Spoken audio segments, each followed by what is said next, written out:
Hi friends, welcome to Rani Aari works. இன்றைக்கி class number 23ல் feather stitch type 2 பார்க்க போகிறோம். ஸோ இதுக்கு நெக்ஸ்ட் கிளாஸ் வந்து நம்ம பீட் ஒர்க் பார்க்கலாம். ஸோ இது வந்து ஏன்னா கண்டினியூஷன் விட்டு போயிடும். ஸோ அதனால் ஃபெதர் ஸ்டிச் டைப் 1 வந்து நம்ம இதுக்கு முன்னால் பார்த்தோம். இது டைப் 2. ஸோ இதில் வந்து 3 லைன்ஸ் அதே மாதிரி ட்ரா பண்ணுறோம். 3 லைன்ஸ் ட்ரா பண்ணி நம்ம ஃபெதர் ஸ்டிச் போடுறோம். இந்த ஃபெதர் ஸ்டிச்சு வந்து பட்டன் ஹோல் ஸ்டிச்சை பேஸ் பண்ணி தான் வரும். இதுக்கு முன்னால் போட்டோம்ல சேம் தான், கொஞ்சம் டிஃப்ரெண்ட்டாக போட போகிறோம். ஸோ இப்போ 3 லைன்ஸ் ட்ரா பண்ணியாச்சு. ட்ரா பண்ணிவிட்டு ஆக்சுவலாக வந்து இதுக்கும் வந்து நம்ம சில்க் த்ரெட்டில் தான் போட முடியும். இதுவும் த்ரெட் ஒர்க் அப்படிங்கிறதுனால 13.5 mm நீடில் துலிப் பிராண்டில் எடுத்திருக்கேன். ஸோ சில்க் த்ரெட்டில் தான் போடணும். உங்களுக்கு வீடியோ கிளாரிட்டியாக புரியணும் அப்படிங்கிறதுக்காக நான் சரி த்ரெட்டில் போடுறேன். ஸோ நீங்கள் எனக்கு அனுப்பையில் நீங்கள் வந்து சில்க் த்ரெட்டில் போட்டு எனக்கு சென்ட் பண்ணலாம். ஸோ நான் இது மம்தா பிராண்டை தான் எடுத்திருக்கேன், டயாலஜி பிராண்ட் எடுக்கல. ஸோ இப்போ 3 லைன்ஸ் இருக்கா. இந்த 3 லைன்ஸில் ஃபஸ்ட்டு வந்து நான் மேலேருந்து எடுக்கேன், மேலே உள்ள லைன்லேருந்து பிக் பண்ணுறேன். ஸோ த்ரெட்டில் போடும்போது சென்ட்ரல் லைன்லேருந்து பிக் பண்ணுற மாதிரி எடுக்கலாம். ஸோ இப்போ பார்க்கலாம். மேலேருந்து பிக் பண்ணி சென்ட்ரல் லைனில் வி ஷேப்பில் வர மாதிரி ஒரு லாங் செயின் ஸ்டிச் போட்டு பக்கத்தில் ஒரு குட்டி லாக் ஸ்டிச் போட்டு அதை அடுத்து 3rd லைனில் உள்ள லைனில் வி ஷேப் வர மாதிரி ஒரு லாங் செயின் ஸ்டிச் போட்டு அப்படியே ரிட்டர்ன் திருப்பி அதில் ஒரு குட்டி லாக் ஸ்டிச் போட்டு அப்புறம் கீழே ஒரு லாங் செயின் ஸ்டிச்சு போட்டு அதுலேருந்து எந்த ஒரு லாக் ஸ்டிச்சும் போடாமல் வி ஷேப்பு. ஸோ இதைத்தான் நம்ம மாற்றி கண்டினியூ பண்ணி போட போகிறோம். நல்லா புரிஞ்சுக்கோங்க. ஒரு லாங் செயின் ஸ்டிச் போட்டிருக்கேன்னா இப்போது மேலே ஒரு லாங் செயின் ஸ்டிச் போட்டு அதை அப்படியே பட்டன் ஹோல் ஸ்டிச்சுக்கு திருப்பி ஒரு குட்டி லாக் ஸ்டிச் போட்டு கீழே உள்ள லைனில் ஒரு வி ஷேப் வர மாதிரி லாங் ஸ்டிச் செயின் ஸ்டிச் போட்டு பட்டன் ஹோல் ஸ்டிச்சுக்கு திருப்புற மாதிரி திருப்பி எடுத்து அதில் ஒரு குட்டி லாக்கு.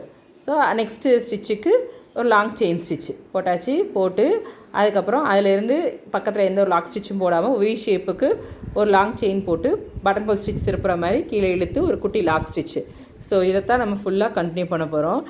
ரொம்ப ஈஸி தான். இதுக்கு முன்னால் பார்த்ததுக்கு சிமிலாரிட்டி தான், லைட்டாக டிஃப்ரென்ஸ் இருக்கும், அவ்வளோதானே தவிர. ஏன்னா ஃபஸ்ட்டில் வந்து நம்ம என்ன செய்கிறோம், லாங் செயின் ஸ்டிச் போட்டு அதுக்கப்புறம் நம்ம வி ஷேப்புக்கு லைன் இருப்போம் டைப் 1ல். ஸோ இதில் வந்து நம்ம என்ன செய்கிறோம், கீழே இருந்தே நம்ம இழுத்து கொண்டு போகிறோம். லாங் செயின் ஸ்டிச்சை வந்து செகண்டாக தான் போடுறோம். ஸோ இது வந்து பட்டன் ஹோல் ஸ்டிச்சு, அதாவது ஃபெதர் ஸ்டிச்சில் வந்து டைப் 2, பட்டன் ஹோல் ஸ்டிச்சில் டிஃப்ரெண்ட் டைப்ஸு. ஓகேயா. ஸோ இதெல்லாம் எதுக்கு நம்ம பழகிறோம் அப்படின்னா, நம்ம வந்து இன்னும் ஃபர்தராக கிளாஸஸில் வந்து நம்ம ஃபெதர் ஸ்டிச்சு, அதாவது ஃபெதர் ஸ்டிச்சுனால் வந்து பீகாக் டிசைன்ஸில் உள்ள ஃபெதர்ஸ் எல்லாம் போடுறதுக்கு வந்து நிறைய டிஃப்ரெண்ட்டான ஃபெதர்ஸ்லாம் நம்ம போடுவோம். ஸோ அந்த இதுக்கெலாம் வந்து இந்த ஃபெதர் ஸ்டிச் போட்டு ப்ராக்டிஸ் பண்ணிங்கன்னா ரொம்ப அழகாக இருக்கும். அது மாதிரி நம்ம லீவ்ஸ்க்கெல்லாம் போடுறதுக்கும் இந்த ஸ்டிச்சஸ் தான் போடுவோம். ஸோ இப்போ ஃபெதர் ஸ்டிச்னால் உள்ளே ஒரு ஸ்டோன் வச்சுட்டு அதில் வந்து நம்ம ஃபெதர் ஸ்டிச்சஸை போடுவோம். ஸோ அப்போ இன்னும் அழகாக இருக்கும். ஸோ ஸ்டோன் வச்சு ஃபெதர் ஸ்டிச் போடுறது அதெல்லாம் வந்து நம்ம ஃபர்தர் கிளாஸஸில் பண்ணுவோம். இனி வர கிளாஸஸ்லாம் வந்து ரொம்ப முக்கியமான கிளாஸஸ். பேசிக்ஸ் தான் இவ்வளோ நாள் பார்த்துருந்தோம். இப்போ வந்து பட்டன் ஹோல் ஸ்டிச்சில் இருந்தே நம்ம வந்து இன்டர்மீடியேட் வந்த மாதிரி ஆயிடுச்சு. ஸோ இதுக்கு மேலே நீங்கள் வந்து கிளாஸஸ் எதுவும் ஸ்கிப் பண்ணாதீங்க, கொஞ்சம் கவனமாக போடுங்க.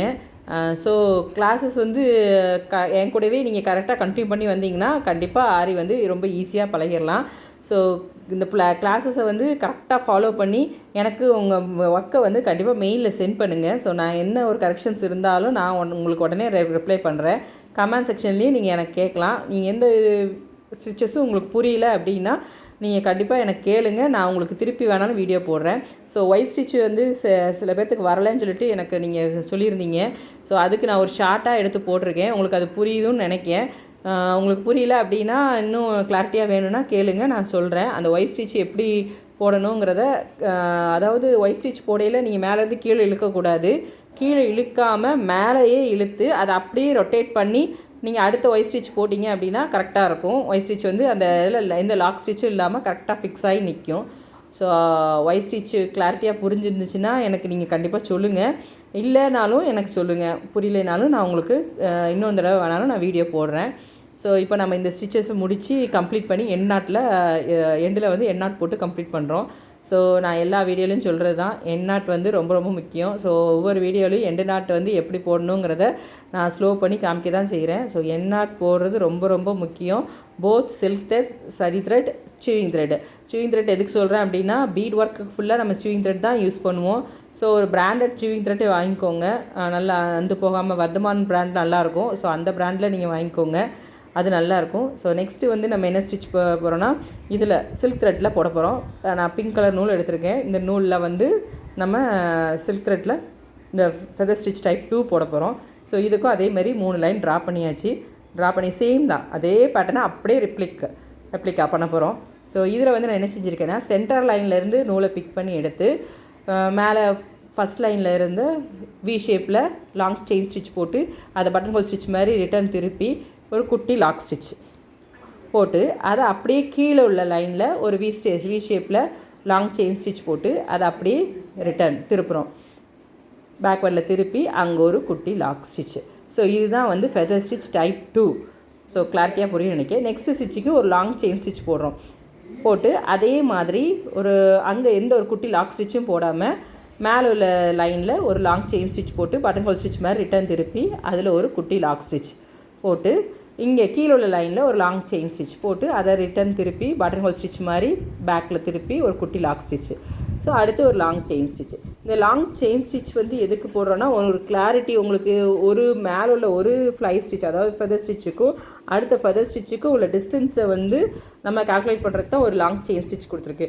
ஸோ இது வந்து டிஸ்டன்ஸ் இல்லாமல் நீங்கள் குட்டி குட்டியாக போட்டிங்கன்னா இதை வந்து நீங்கள் அந்த ஒரு லீஃப் ஃபுல்லாக ஃபில் பண்ணுறதுக்கு இல்லை ஃபெதர் ஃபுல்லாக ரவுண்டாக ஃபெதர்ஸ் இருக்குன்னா அந்த ஃபெதரை ஃபுல்லாக ஃபில் பண்ணுறதுக்கு நீங்கள் இந்த லாங் செயின் ஸ்டிச் போட்டிருக்கோம் பார்த்தீங்களா, ஒரு ஃபெதருக்கும் அடுத்த ஃபெதருக்கும் உள்ள டிஸ்டன்ஸ் வந்து ஒரு லாங் செயின் ஸ்டிச் போட்டிருக்கோம் பார்த்தீங்களா, அதை வந்து குட்டியாக போட்டிங்க.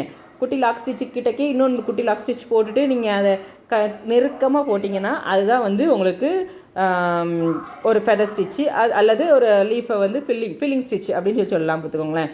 ஒரு ஃபில்லிங் ஸ்டிச் மாதிரி உங்களுக்கு லுக் கொடுக்கும். இப்போ என்ன ஆகும்னா இது நீங்கள் வந்து கலர் அடிக்கிறீங்களா, ஒரு ட்ராயிங் பண்ணுறீங்க அப்படின்னா அந்த ட்ராயிங்கில் உள்ள இன்னரில் கலர் பண்ணுறீங்களா, அந்த கலர் பண்ணால் எப்படி இருக்குமோ அதுக்கு நம்ம இந்த சில்க் த்ரெட்டை வச்சு இந்த பட்டன் ஹோல் ஸ்டிச் வச்சு யூஸ் பண்ணோம் அப்படின்னா ரொம்ப அழகாக இருக்கும். ஸோ பட்டன் ஹோல் ஸ்டிச்சஸ்னாலே நம்ம வந்து சில்க் த்ரெட்டை மட்டும் தான் போடுவோம், சரி த்ரெட்டை போட மாட்டோம். ஏன்னா சரி த்ரெட்டில் போட ரொம்ப கஷ்டம். இப்போ பாருங்களேன், நான் மேலே வந்து சரி த்ரெட்டில் போடும் போது எனக்கு டஃப் கொடுத்தது, சில்க் த்ரெட்டில் போடும்போது ஈஸியாக வந்துட்டு பாருங்கள். ஸோ அந்த ஈஸி வந்து இந்த த்ரெட்டில் மட்டும்தான் இந்த பட்டன் ஹோல் ஸ்டிச் வரும். ஸோ சரி த்ரெட்டில் வராது. நான் உங்களுக்கு கிளாரிட்டியாக புரியணுங்கிறதுக்காக தான் நான் அந்த வந்து சரி த்ரெட்டில் போட்டேன். நீங்கள் எனக்கு வந்து சில்க் த்ரெட்டில் போட்டு எனக்கு சென்ட் பண்ணலாம். அதே மாதிரி இதில் பேக்கில் ரிவர்ஸில் திருப்பும் போது கண்டிப்பாக பிசுறு வர வாய்ப்பு இருக்குது. ஸோ ஏன்னா சில்க் த்ரெட் வந்து டபுள் ஸ்ட்ராண்ட்ஸ் எடுத்துருப்போம். டபுள் ஸ்ட்ராண்ட்ஸ் எடுத்து பண்ணும்போது கரெக்டாக 2 மட்டும் எடுக்கணும். 3 லைன் 4 லைன் வர மாதிரி எடுத்துடாதீங்க, அது ரொம்ப தப்பு. ஸோ அதனால் அதையும் நீங்கள் கிளாரிட்டியாக புரிஞ்சுக்கிட்டு நீங்கள் ப்ராக்டிஸ் பண்ணிக்கோங்க. சில்க் த்ரெட்டில் நல்லா ப்ராக்டிஸ் பண்ணிவிட்டு பண்ணுங்கள், உங்களுக்கு ஈஸியாக வந்துடும். ஸோ இப்போ இந்த ஸ்டிச்சை கம்ப்ளீட் பண்ணியாச்சு. இதில் எண்ட் நாட் போட்டு நான் பாருங்கள் எனக்கு பிசுறு எப்படி வந்திருக்கு பாருங்கள். ஸோ அதனால் பிசுறு வராமல் ட்ரை பண்ணுங்கள். பேக்கில் ரிவர்ஸில் இழுக்கும் போது கண்டிப்பாக பிசுறு வர வாய்ப்பு அதிகம் உண்டு. ஸோ ஸ்பீடாக போடுறேன்னா நீங்கள் ஸ்லோவாக போடுங்க. ஸ்லோவாக போட்டு நீங்கள் ஸ்டிச்சஸில் வந்து சில்க் த்ரெட்டில் வந்து நீங்கள் பிசுறு இல்லாமல் போட ட்ரை பண்ணுங்கள். அதுக்கப்புறம் நீங்கள் ஸ்பீடாக பழகிக்கலாம். ஆனால் சில்க் த்ரெட்டில் வந்து பிசுறு இல்லாமல் ஸ்லோவாக போட்டு பழகிட்டிங்கனாலே கொஞ்சமாக ஸ்பீடு இன்க்ரீஸ் பண்ணிக்கோங்க. ஸோ இப்போ வந்து சில்க் த்ரெட்டில் ஃபெதர் ஸ்டிச் டைப் 2 போட்டு நம்ம கம்ப்ளீட் பண்ணியாச்சு. ஸோ பார்த்தீங்களா எவ்வளோ நீட்டாக வந்திருக்குன்னு. இதை வந்து நீங்கள் நெருக்கமாக போட்டிங்கன்னா ரொம்ப அழகாக இருக்கும். ஸோ இதான் ஃபெதர் ஸ்டிச் டைப் 2 போத் சரி த்ரெட் அண்ட் சில்க் த்ரெட்டில் நம்ம போட்டாச்சு. ஸோ இதில் ஏதாவது டவுட் இருந்துச்சுன்னா எனக்கு கேளுங்க. இது வரல அப்படின்னாலும் எனக்கு கமெண்ட்டில் சொல்லுங்கள், நான் இன்னொரு தடவை உங்களுக்கு வீடியோ எடுத்து போஸ்ட் பண்ணுறேன். ஸோ நெக்ஸ்ட்டு கிளாஸ் என்ன அப்படின்னா நம்ம பீட் ஸ்டிச் போட போகிறோம். ஸோ சுகர் பீட்ஸ் இதுதான், இந்த சுகர் பீட்ஸை வாங்கி வச்சுக்கோங்க. Okay, thank you.